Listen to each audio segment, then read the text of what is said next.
to fund Obamacare, to gut the House Republican bill. And if they haven't, it is a reasonable question to ask why. Why our elected officials are not listening to the people. We need to together make D.C. listen. Will the gentleman yield for a question? I'm happy to yield for a question without yielding the floor. You know, I've got 2 sons and a daughter. My 2 sons are twins.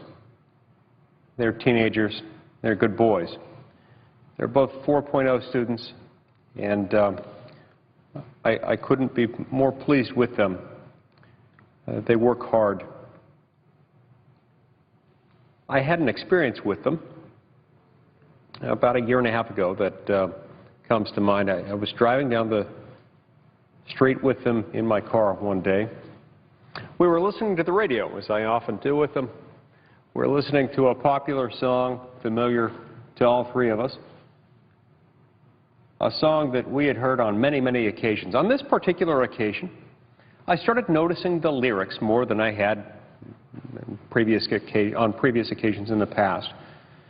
All of a sudden, for whatever reason, I noticed that these were not good lyrics. These were not wholesome lyrics. These were not lyrics that any God-fearing father of teenage boys would necessarily want his sons listening to.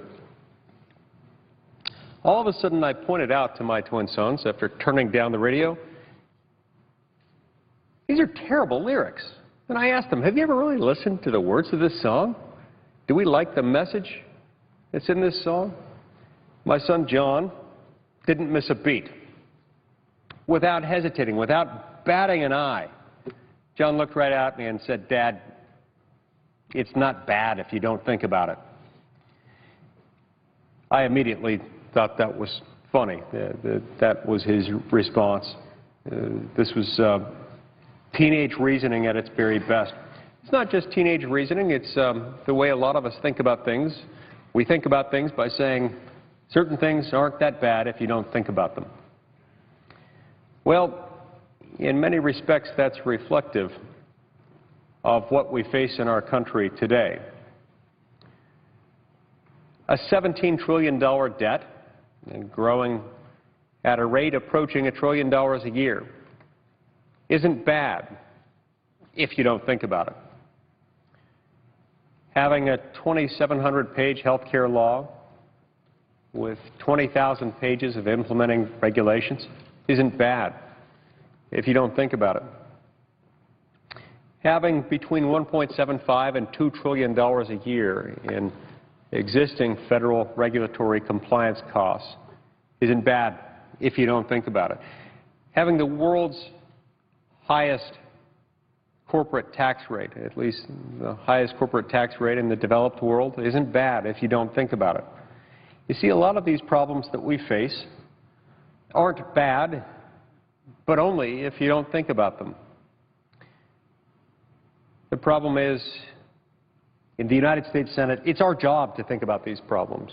It's our job to think about the fact that we have on the books a law called the Patient Protection and Affordable Care Act that will make a lot of things worse for a lot of people. A law that will have an effect not consistent with the lofty-sounding title of that law. An effect that will actually result in many, many instances in health care that is both unfair and less affordable. So we have to think about what our responsibilities are. We have to think every single day about how this is going to affect the American people. We have to be willing to say that we're not going to allow certain things to persist, things that would harm the American people. And that means we have to listen to the American people when they cry out for help. They've cried out for help in recent weeks as they've asked Congress again and again to defund Obamacare, as they've asked Congress to keep government funded. They don't want to shut down. We don't want to shut down I know I don't want to shut down. I don't think Senator Cruz wants to shut down. In fact, I don't think I know any member of Congress of either House or of either political party representing any of our country's 50 states who wants a shutdown. What we want is to keep government funded. What the American people want is for us to fund government while defunding Obamacare. That is precisely what the House of Representatives has done. I salute the House of Representatives. The House of Representatives, the Republican leadership, have been thinking about it. They've been thinking about this law and the many problems that it threatens to create for our nation's 300 million plus people. We have to think about the fact that every time we make a law, we are expanding the reach of this government. We have to think about the fact that we became an independent nation, a nation that flies its own flag rather than the Union Jack, a nation that pays tribute to the sovereignty of the people rather than to the supposed sovereignty of a monarch. A couple of centuries ago, this was not just an act of rejection of the idea of having a monarch. This was not just a rejection of the Union Jack. This was not just a statement to the effect that we didn't want to sing God Save the King or God Save the Queen. We became our own republic, at least in part, because we were subject then to a large, distant national government. A large, distant national government that was so far from the people that it was sometimes really slow to respond to the needs of the people. And that national government, based not in Washington, D.C., because Washington, D.C. did not exist then. What's now Washington, D.C. was then part of the colony of Maryland. Our national capital, based in London, taxed the people too much. It regulated the people too aggressively, too oppressively. And when the people called out for help, that government was slow to respond to their needs, in part because it was so far from them, it was so distant to them, not just distant from them in terms of measurement, in terms of geography, but also distant from them in that its interests were somewhat detached from those of the American people. Ultimately, we became our own country. Ultimately, we declared our independence, we fought for it, we won our independence. And instinctively, reflexively, quite understandably,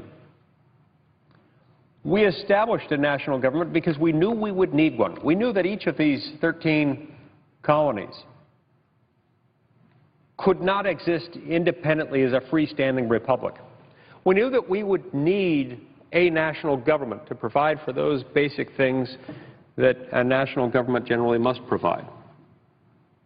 We knew that national governments, at least our national government in this circumstance, would need to be in charge of a few basic things like national defense.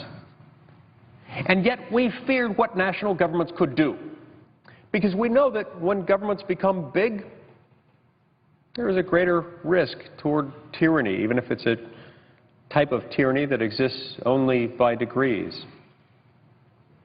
We knew that the risk of this kind of tyranny, some might call it soft or incremental tyranny, exists even in republics, even when democratic forces are at play. We knew that this type of risk of soft tyranny, as some would describe it, is greatest within national governments. That the bigger the nation, the more powerful the government, the fewer the restrictions on that government, the greater the risk that the rights of the people will be undermined, the greater the risk that the people of that great nation will become subjects rather than sovereigns, which of course they should always be. And so for that very purpose, we put in place a very limited purpose national government. Initially, under the Articles of Confederation, we put together a really, really weak national government. It was so weak, in fact, that it was ineffective. It wasn't able to do the things that our most basic national government needed to be able to do.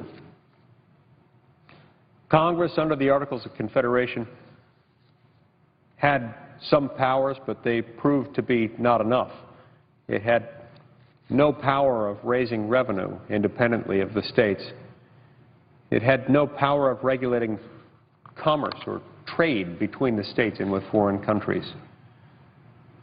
And so, after a period of just a few years under the Articles of Confederation, our founding fathers came together in that hot, fateful summer of 1787 in Philadelphia. And they put together a compromise document. They said, you know, we need a national government that is at once strong enough to be able to do what a national government must be able to do in order to protect us so that we can be a nation. And yet, we also need for those powers to be sufficiently limited that the risk of tyranny, even incremental tyranny or tyranny by degrees, will be kept to a minimum. And so our founding fathers wisely came up with a list of powers that we knew that the national government would need, powers that we knew needed to be exercised at the national level.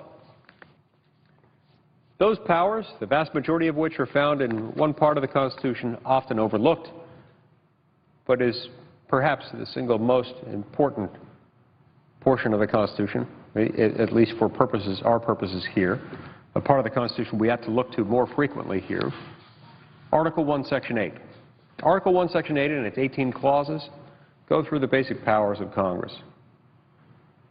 Congress, of course, has the power to tax and the power to spend within the powers authorized by the Constitution. Congress has the power to regulate trade, referred to in the Constitution as commerce, among the states, with foreign nations and among the Indian tribes.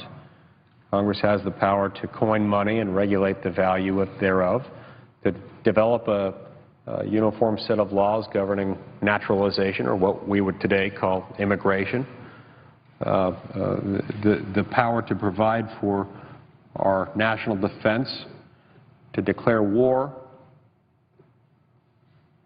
the power to come up with a system of laws dealing with bankruptcy, to establish a uniform system of weights and measures, to establish postal roads. There are a few other powers, but this is the basic gist of them. And then there's my favorite power, the power to grant letters of marque and reprisal, a power that we too often fail to recognize, a power that I wish we would get to debate and discuss more frequently in the United States Senate. A letter of marque and reprisal is, of course, effectively a hall pass issued by the United States Congress in the name of the United States government that entitles the bearer of that hall pass to be a pirate on the high seas. Regardless of how long I might serve in the United States Senate, I hope one day to be granted a letter of marque and reprisal so that I can become a pirate as I longed to be as a child. And you're all invited to join me when I get that letter of marque and reprisal. The point is that the powers of Congress are limited. These are powers that James Madison, in defending the Constitution against people who questioned it, against those who feared that this Constitution might give rise to a general purpose national government, one empowered with so many powers that it could become a tyrant. He tried to set at ease the concerns of the people in Federalist 45 when he said the powers that would be granted to the newly established federal government upon ratification of the Constitution are few and defined, while those reserved to the states are numerous and indefinite. Well, he was right, and he was persuasive. And upon the advice of James Madison and others, the states ratified the Constitution. They did so with that very understanding, that this body the legislative body created by the Constitution, the United States Congress, consisting of the Senate and the House of Representatives, would possess legislative powers that were not so broad as to encompass all the day-to-day interactions of human beings. We would not possess what people refer to as general police powers. We don't have the power to just make whatever law we think is a good idea. A good idea isn't nearly enough. We have to find something in the Constitution that puts us in charge of legislating within that area to promote that good idea. We have to find something in the Constitution that gives us the power to do it. Well, during the first 100, maybe 150 years of our republic as it operated under the Constitution, we followed pretty closely this doctrine, what some describe as the enumerated powers doctrine. Sure, there were arguments from time to time over this or that legislative proposal. There were arguments that arose, for example, over whether or not we should have a national bank. You had debates among and between the political branches of government, meaning Congress and the presidency, that often centered on the principles of the Constitution.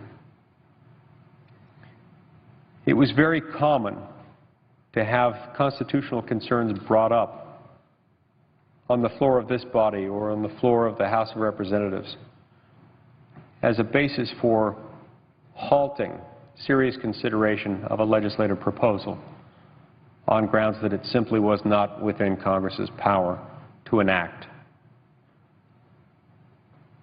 It wasn't necessarily considered acceptable to say, let's let another branch of government think about it. Let's let the Supreme Court iron it out. Let's let the Supreme Court decide whether or not it's constitutional. Within the political branches of government, frequently, proposals were stopped on grounds that they were unconstitutional. Well, you fast forward 130, 140, 150 years, and things started to change. The Supreme Court, early in the administration of President Franklin D. Roosevelt, pushed back on a lot of FDR's more aggressive attempts to expand the reach, the size, the scope, the cost of the federal government. It resisted those, saying, look, regardless of what the policy merits might be of this federal program or that one, we still have a limited purpose federal government and not an all-purpose national government. And that limited purpose national government has to find something in the Constitution each time it legislates. And if it fails to do that, then no matter how good of an idea it is, it can't fly. By the end of FDR's presidency, the court changed course. There are a number of reasons for this, but the prevailing theory is that the Supreme Court got scared.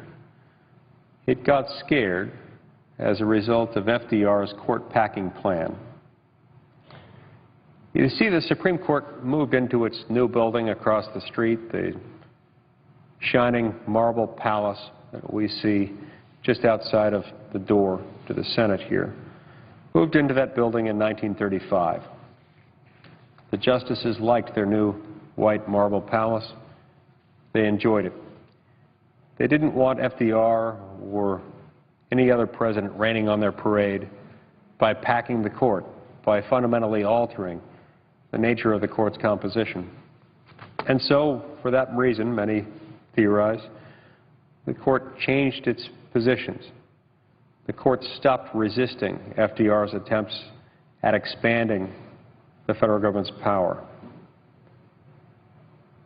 People trace the change in jurisprudence to a number of different moments. I think one of the pivotal moments occurred in 1937 when the Supreme Court of the United States decided a case called NLRB versus Jones and Laughlin Steel Company. In that case, the Supreme Court adopted an early version of what has become its modern Commerce Clause jurisprudence.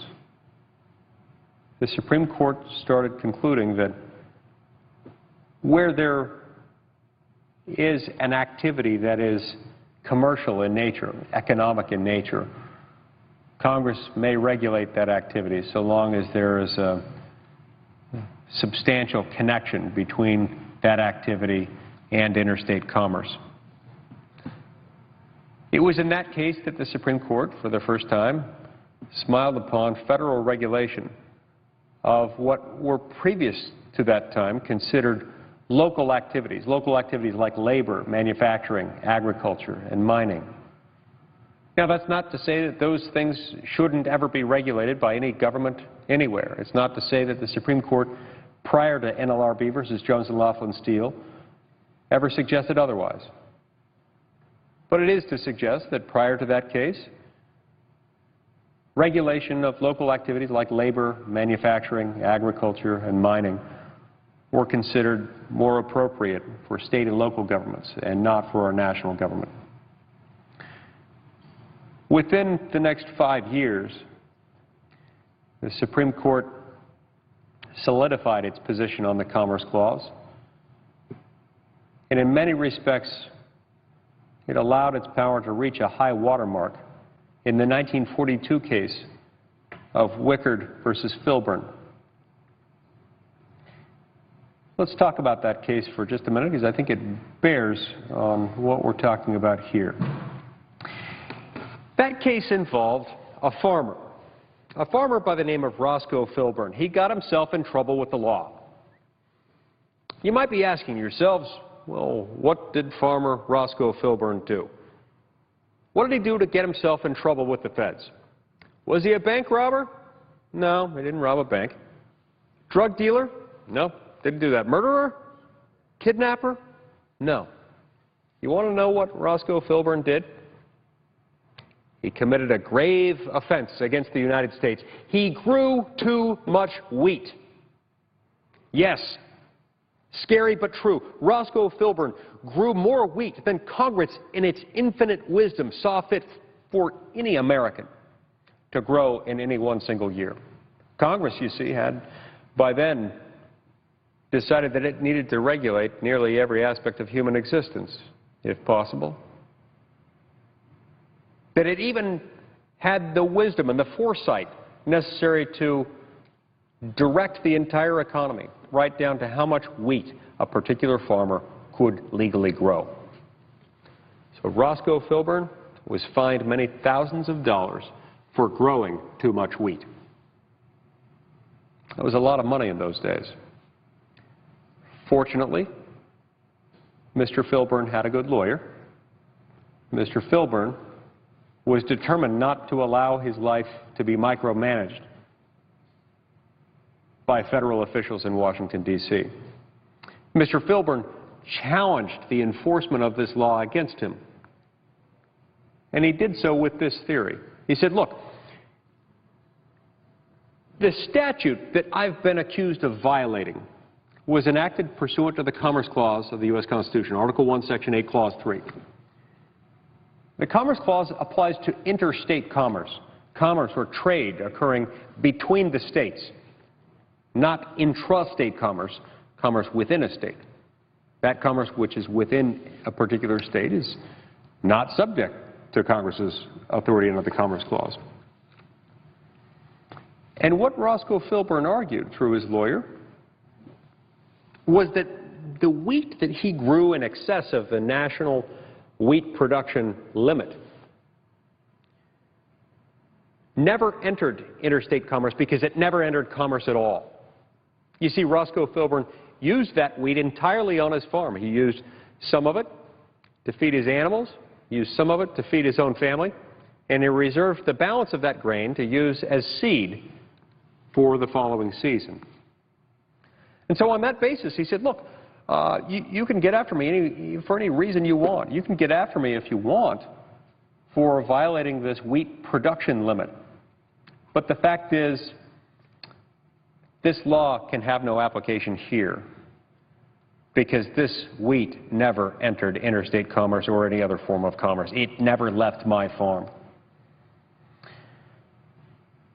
Interestingly enough, the Supreme Court of the United States saw it differently. The Supreme Court of the United States found that even that wheat that never left Roscoe Filburn's farm, was subject to the long arm of Congress. It was subject to the long arm of the federal government.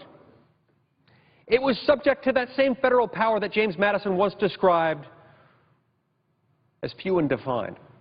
All of a sudden, these supposedly few and defined powers were broad enough somehow to extend to Roscoe Filburn's pernicious wheat.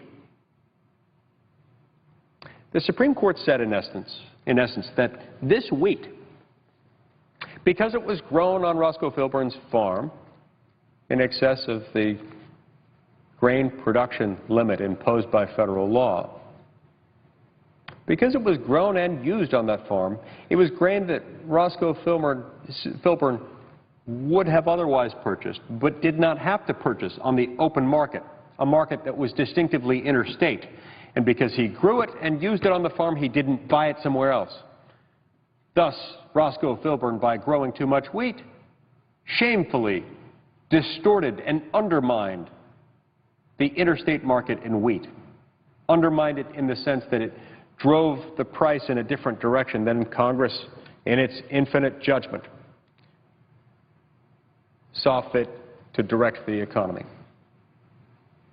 And so the Supreme Court of the United States upheld the fine that was assessed against Roscoe Filburn. The reasoning of the Supreme Court, employed in Wickert v. Filburn, is a fascinating study in legal and verbal gymnastics. It's a fascinating study in the idea that everything affects everything else. They basically said that the wheat that Roscoe Filburn grew on his farm affects the interstate wheat market in much the same way that butterflies flapping their wings in Brazil can affect weather patterns in North America. We somehow just are asked to have faith that this does in fact happen. I'm told that climatologists can prove that there is an impact by the butterflies in South America on weather patterns in North America. I don't exactly know how, but you have to get to you have to make a lot of inferences before you get there.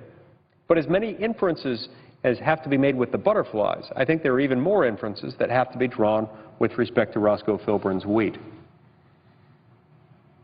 I remember studying this case in my high school history class.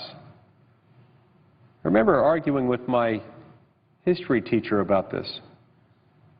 I remember my history teacher eventually telling me, "Get over it, Mr. Lee. The federal government's big and it's powerful. That's just the way things are." And yet, I think we have a certain responsibility to look back through our history and to question from time to time the judgments of the Supreme Court of the United States, especially when those judgments enable the United States Congress to extend its power far beyond what Madison described as few and defined powers. In a sense, what we've done ever since Wickert versus Filburn is we've continued to expand federal authority beyond that. We've never fully retreated from that high watermark. And what we've seen is a perpetually expanding national government, one that is capable of imposing an estimated $2 trillion in federal regulatory compliance costs alone. A federal government that imposes a couple more $1 trillion in taxes a year from the American people, and that manages to spend between $3.5 and $4 trillion every single year. That's a really big government. Since Wickert v. Filburn, there are only 2 instances in which the Supreme Court of the United States has invalidated an act of Congress as being beyond the scope of Congress's power under the Commerce Clause. Sometimes I almost add a third But then I remember the Supreme Court stopped short on that third. The first two involved in a case called the United States versus Lopez, where in 1995 the Supreme Court invalidated the Gun-Free School Zones Act, prohibiting the bare possession of a handgun within a school zone. The Supreme Court concluded that the bare possession of a gun was not commercial activity at all. It was not interstate commercial activity. It was not interstate commerce. And you couldn't really get to the point where you could conclude that this was a valid subject of Congress's Commerce Clause authority. The second case was decided in 2000, a case called United States versus Morris, in which the Supreme Court invalidated provisions of the Violence Against Women Act, concluding that those provisions attempted to regulate acts of violence which, however reprehensible, were themselves neither interstate nor commercial. Then, of course, in 2012, the Supreme Court sort of invalidated the penalty provisions attached to the individual mandate in the Patient Protection and Affordable Care Act. I say they sort of invalidated that provision because the Supreme Court of the United States concluded that that provision, though enacted pursuant to the Commerce Clause, could not be defended as a valid exercise of Congress's power under the Commerce Clause. And in that respect, to that extent, it concluded that it was unconstitutional. But then the Supreme Court went on somehow to conclude that this was a valid exercise of Congress's power to impose taxes, even though Congress had attempted unsuccessfully to pass this as a tax.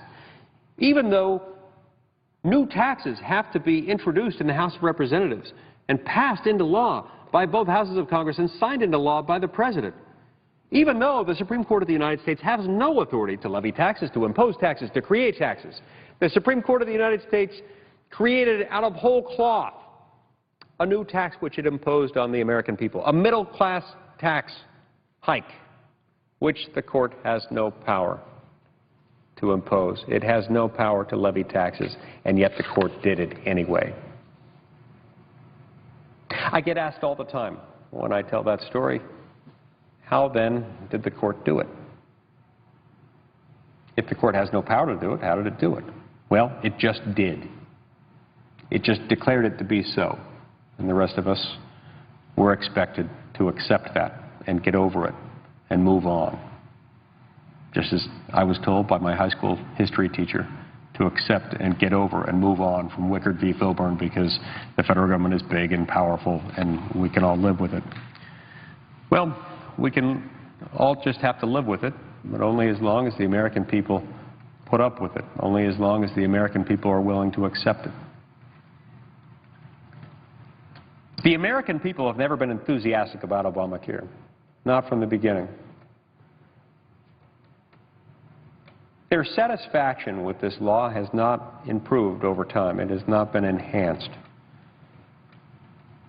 The American people don't deserve to have to live under a law that imposes a massive middle-class tax hike on the American people, one that was not imposed by the people's elected representatives in Congress, but instead imposed by 5 of 9 lawyers who wear black robes and sit in big fancy chairs in the building just across the street from us. The American people deserve to live under a system where their laws are written by men and women of their own choosing, who serve in increments of 2 years in the case of members of the House and increments of 6 years in the case of United States senators. Supreme Court justices, of course, are smart men and women, every one of them. They're very intelligent, well-trained individuals. And I'm convinced that each and every one of them loves this country and wants to serve it well. And yet, the members of the Supreme Court of the United States are not elected. They're not subject to election at regular intervals, and that's one of the many reasons why we don't trust them with the power to write law. It's one of the many reasons why we don't trust them with the power to impose taxes. They are there to decide cases and controversies based on the law and the facts before them. In the case of the Patient Protection and Affordable Care Act, they rewrote the law not just once but twice in order to save it. Once by transforming what was enacted as a penalty into a tax in order to save that law from an otherwise certain doom, a doom necessitated by important constitutional limitations. The second time, when the court concluded by an even wider margin, 7-2, that Congress had violated the Constitution by imposing on the states a mandate to expand their Medicaid programs without giving them any reasonable alternative, any available alternative. The Supreme Court, again by a 5-4 margin, after 7-2, after the justices by a margin of 7-2 had found that this was unconstitutional, 5 of them, by a margin of 5-4, saved the provision simply by rewriting the law, by inserting into the law an exception in the law that the law did not provide.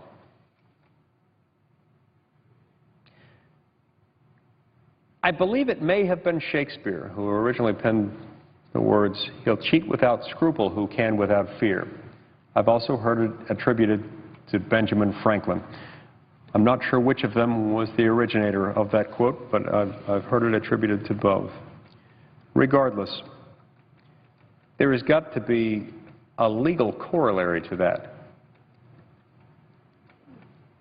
When Supreme Court justices are able to make law, when Supreme Court justices are able to impose taxes and no one calls them out on it, that's when the people have to live with that. That's when they get away with it.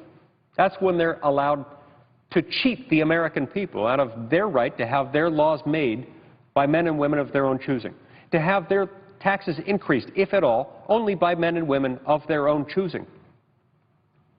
This was wrong. This was a dastardly, cowardly act, one that we can't simply ignore. One of the things that I found so offensive, so appalling, so disturbing, so distressing,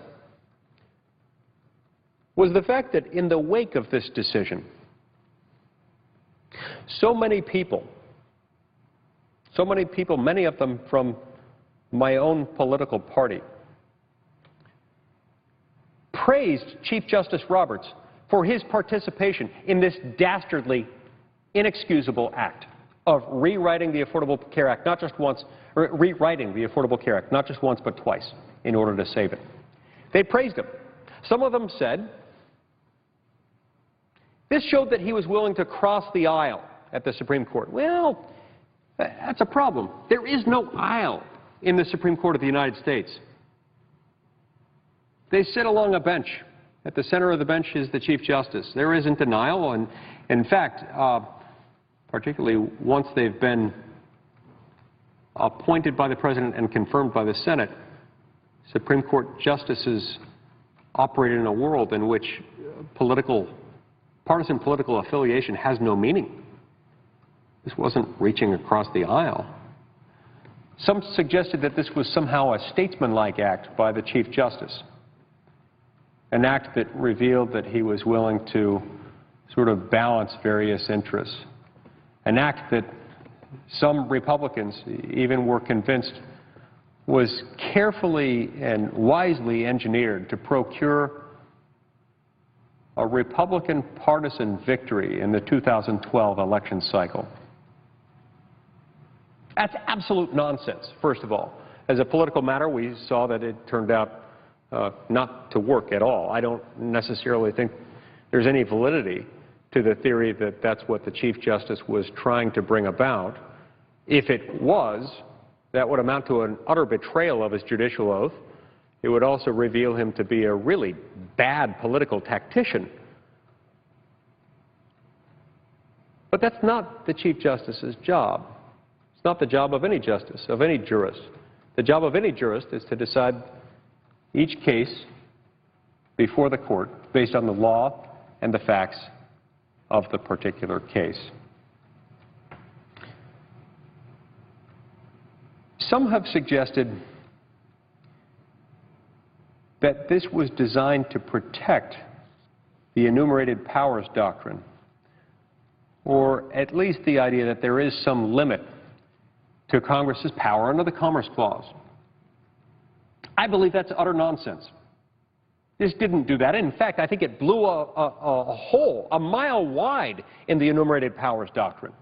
Because what this suggested is that, yeah, okay, so the Supreme Court's going to pay at least lip service to the idea that the power of Congress is in fact limited. But if Congress colors outside the lines, if Congress doesn't utter the magic words, if Congress really does something quite wrong in drafting such that its power can no longer be appropriately assigned, its power can no longer be appropriately justified under the Commerce Clause, then all of a sudden the Supreme Court of the United States will find some other basis in the Constitution upon which to rest this authority. This is really, really disturbing, because if the Supreme Court can do that, and if the Supreme Court can do that even to raise taxes,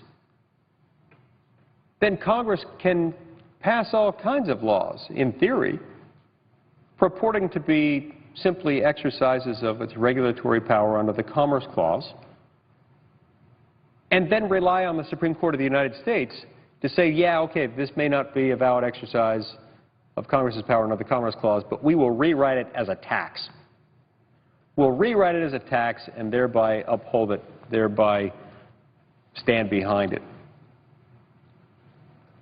So we get back to the question, a question that I get asked all the time by people around my state, by people across the country, when they hear about this decision. They ask, how can the Supreme Court of the United States do this? How can the Supreme Court of the United States get away with it? Well, they can do it because they wear the black robes. They can do it because they have the printing press that prints out those decisions with the fancy wording of the Supreme Court behind it. They can do it because the people still regard the decisions, the rulings of the Supreme Court of the United States as legitimate. I do have to point out another aspect of this ruling. Now, in the same ruling in which the Supreme Court of the United States concluded that the Patient Protection and Affordable Care Act's individual mandate provision, that was a valid exercise of the taxing power, the Supreme Court of the United States also said, with, by the way, the concurrence of Chief Justice Roberts, who was the author of the majority opinion upholding it as a valid exercise of the taxing power. That same opinion, authored by the same Chief Justice, concluded that this same provision was not a tax for purposes of a law called the Anti-Injunction Act.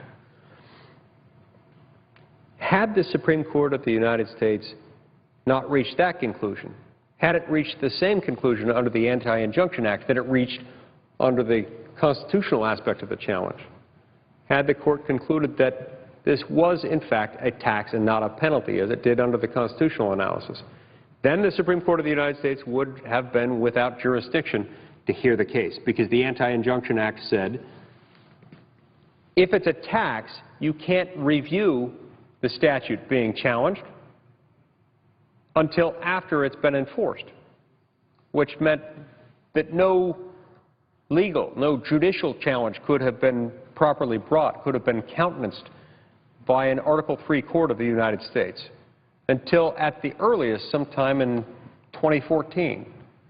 after enforcement of the individual mandate began. So it was really, really odd that the court, led by the same Chief Justice, concluded at once that this was a tax for purposes of constitutional analysis, but that it was not a tax for purposes of the Anti-Injunction Act. Here again, how does the court get away with it? It gets away with it because we recognize the validity, the legitimacy of the decision. But the more people learn about this, the more they read about it, the more they become upset. I have yet to explain this to a constituent who isn't deeply disturbed by it. I have yet to explain this to anyone who can really defend it on its own merits. And so we see that this was a law that was put into place quite improperly. It was a law that was put in place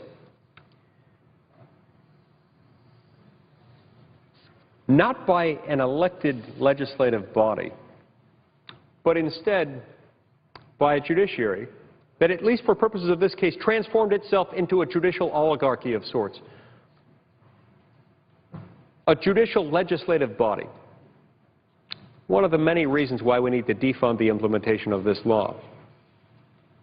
It was unconstitutional as written in two respects and would have been invalidated but for the Supreme Court of the United States rewriting it not just once but twice. Wait this. What do we do with it?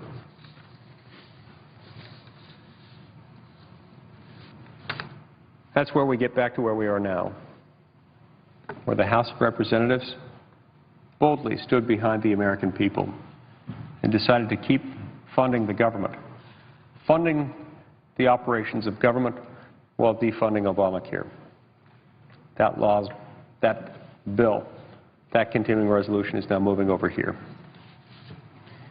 That continuing resolution is now before us. Sometimes we have to ask ourselves these questions of what it is that we're funding, why it is that we're funding it, why it is that we should continue to stand behind a law that's causing so much harm to the American people, a law that was improperly brought into being in the first place, a law that was improperly upheld and sustained, ultimately rewritten by the court, improperly, unconstitutionally rewritten by the President of the United States.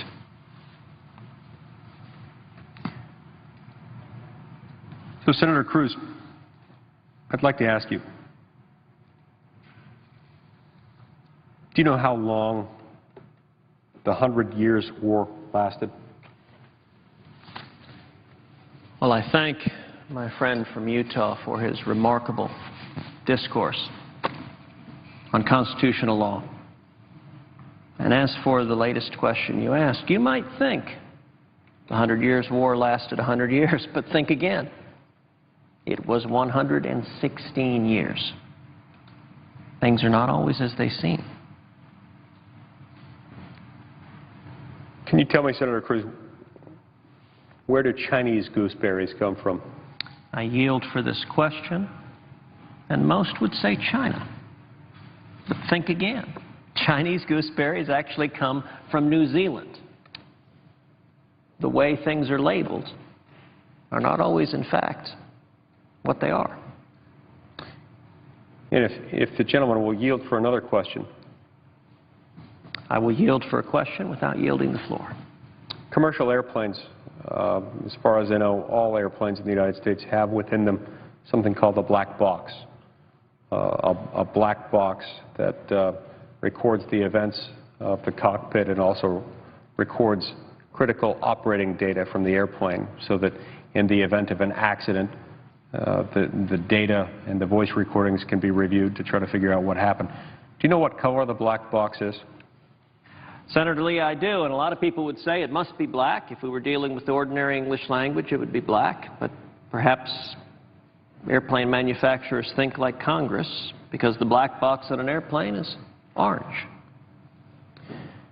There's something called a Panama hat. Can you tell me what part of the world the Panama hat comes from? Well, I would yield to that question And note that it could possibly be Panama. You might think if you call it a Panama hat that it would make sense that it'd be Panama, but nope, think again. Ecuador. Ecuador makes Panama hats. I don't know that anyone makes Ecuador hats. The device known as a camel's hair brush, do you know what it's made of? I yield for that question, and curiously enough, I do. Now, you might think, camel's hair brush must be made of camels. There are lots of camels. They have hair.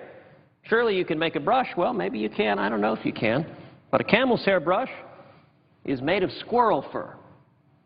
And it makes you wonder, the squirrels apparently have a very bad marketing department. If they give their fur and it gets credited to the camel. What color is a purple finch? Again, I will yield for purpose of that question to note a purple finch, listen, like most husbands, I have a color palette of about 6 colors. I remember once my wife asked me with regard to a tile that we were redoing our bathroom. It was a white tile. She was long distance. She said, "What shade of white?" And I'll note that was a question I was utterly incapable of responding to. I wasn't aware there were shades of white, and my vocabulary does not cover such things. I finally dropped it in a FedEx envelope and simply sent it to her. I'm like, it's a white tile. I know nothing beyond that. But yet, your question, what color is a purple finch? I would tend to think it would be purple, but I would think wrong if that were the case, because a purple finch is crimson red. It's a chain of islands off the coast of Spain. Chain of islands known as the Canary Islands. Can you tell me, Senator Cruz, after what animal were these islands named? Well, and Senator Lee, I will yield for purpose of that question as well. And indeed, I can tell you that. Now, you would think, if you call a chain of islands the Canary Islands, you would think it must be a bird. Maybe a bird in a coal mine, but some sort of bird. But think again. Canary Islands are named after a dog. And I would note the Canary Islands are a chain of islands I have some real connection to because my grandfather, my father's father, was born in the Canary Islands. And indeed, he moved to Cuba when he was 1,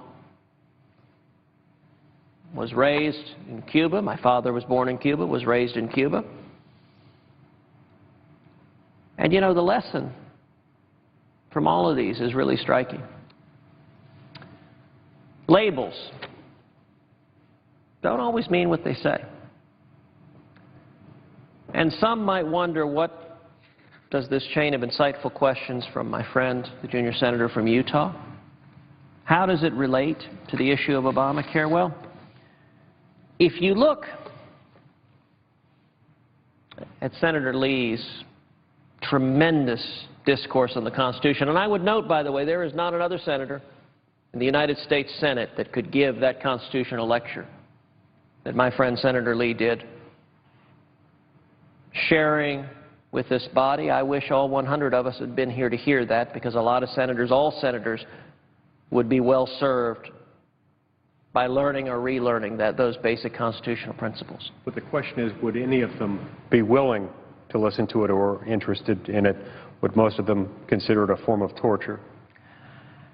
And I yield for purpose of that question as well, and they might well. But you know, one of the striking things, and although under the rules of the Senate I am not allowed to ask Senator Lee a question, I can pose a rhetorical question to the body, and should Senator Lee have thoughts on that rhetorical question, he can choose to ask me a question that might contain his thoughts on that rhetorical question posed to the body. So given that sort of convoluted reasoning, which may explain why we're in the U.S. Senate with the odd and curious procedure that governs this body, I am going to ask this rhetorical question to the body, which is, Senator Lee explained that the Supreme Court of the United States upheld Obamacare after concluding that it exceeded the Commerce Clause authority of Congress by concluding that it was a tax. And by calling it a tax, it was able to force it into a different line of jurisprudence and uphold it under the taxing clause, the taxing power of Congress.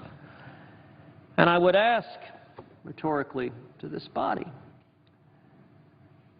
was it an accident that the Obamacare statute didn't call the individual mandate a tax. Maybe it was a scrivener's error. Maybe it was they meant to call it a tax, they thought it was a tax, and a clerk writing just wrote the wrong word.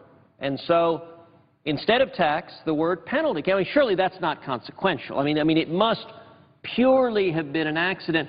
And as a related component of that, was it an accident that the President of the United States went on national television and told the people of America, while this was under consideration, this is not a tax? Affirmatively said, this is not a tax. Now, mind you, the argument that the U.S. Department of Justice made, the Obama administration made to the Supreme Court was this is a tax, although the statute didn't say it.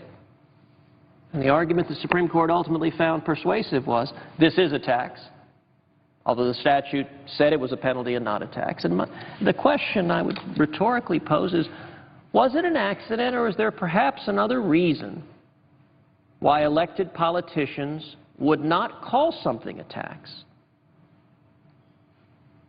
Would the gentleman yield for a question? I would be happy to yield for purpose of the question. Fearing that the senator from Texas might have started humming the theme to Jeopardy while stating lots of these things in the form of a question, it does occur to me that it is absolutely certain that there was a reason why this was not called a tax when it was presented to the United States Congress. And the reason is tax hikes are unpopular. Tax hikes are especially unpopular when they're directed at the American middle class. Tax hikes are especially unpopular when they're directed at the American middle class when they are presented by a president who ran specifically on a campaign of not raising taxes on the American middle class, which, of course, nearly all candidates for president will promise, and in this case, did promise. So no, it is not by any means an accident that this happened. The fact that language consistent with 100 years worth of jurisprudence, language that was used in this law created a penalty, and there is a very clear distinction between a penalty under federal law and a tax under federal law. A tax under federal law is something that is an obligation, a generalized obligation to fund government, whereas a penalty is something that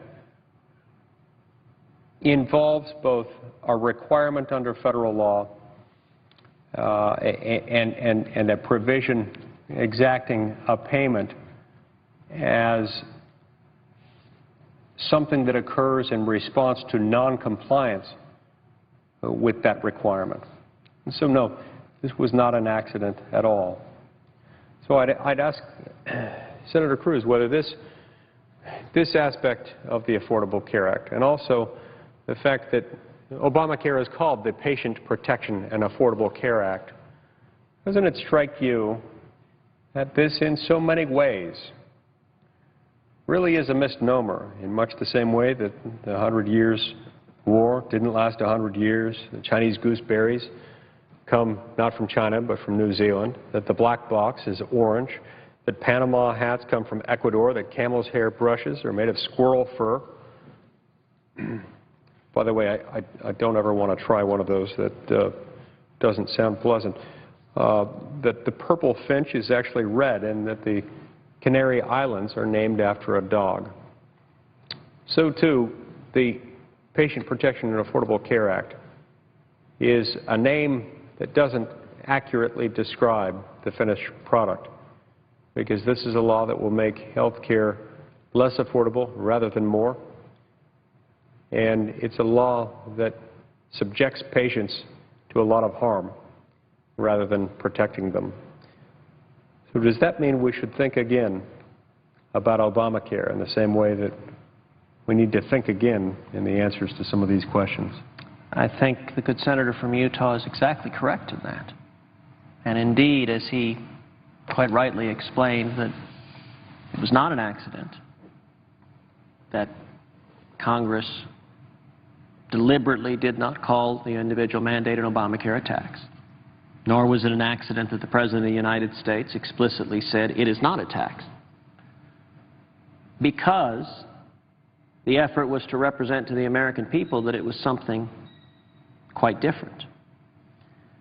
And indeed, again, asking a question rhetorically to the body. I know Senator Lee is aware, I know many other senators are aware of a line of cases in the Supreme Court, the commandeering line of cases. It provides that one of the things that this body cannot do, Congress cannot do, is commandeer a state legislature, commandeer a state lawmaking apparatus or a state executive agency to implement, to carry out federal law and federal policy.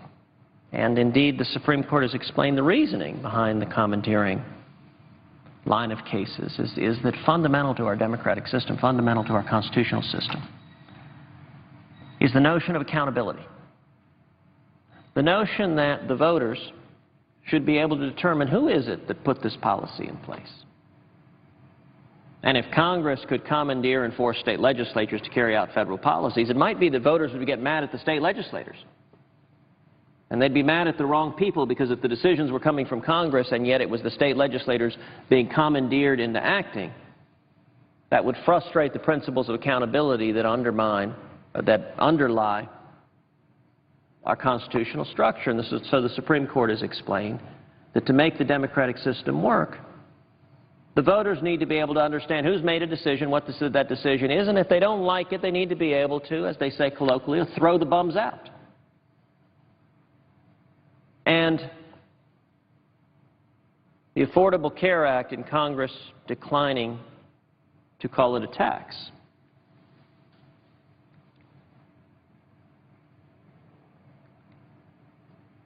I might ask,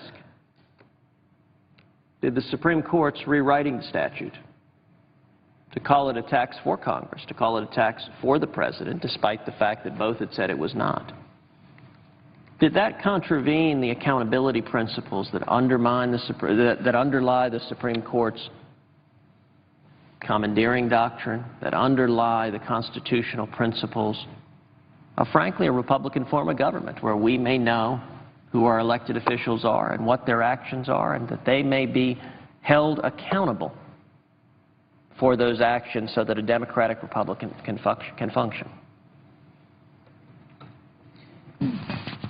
Will the gentleman from Texas yield? I will yield for purpose of a question without yielding.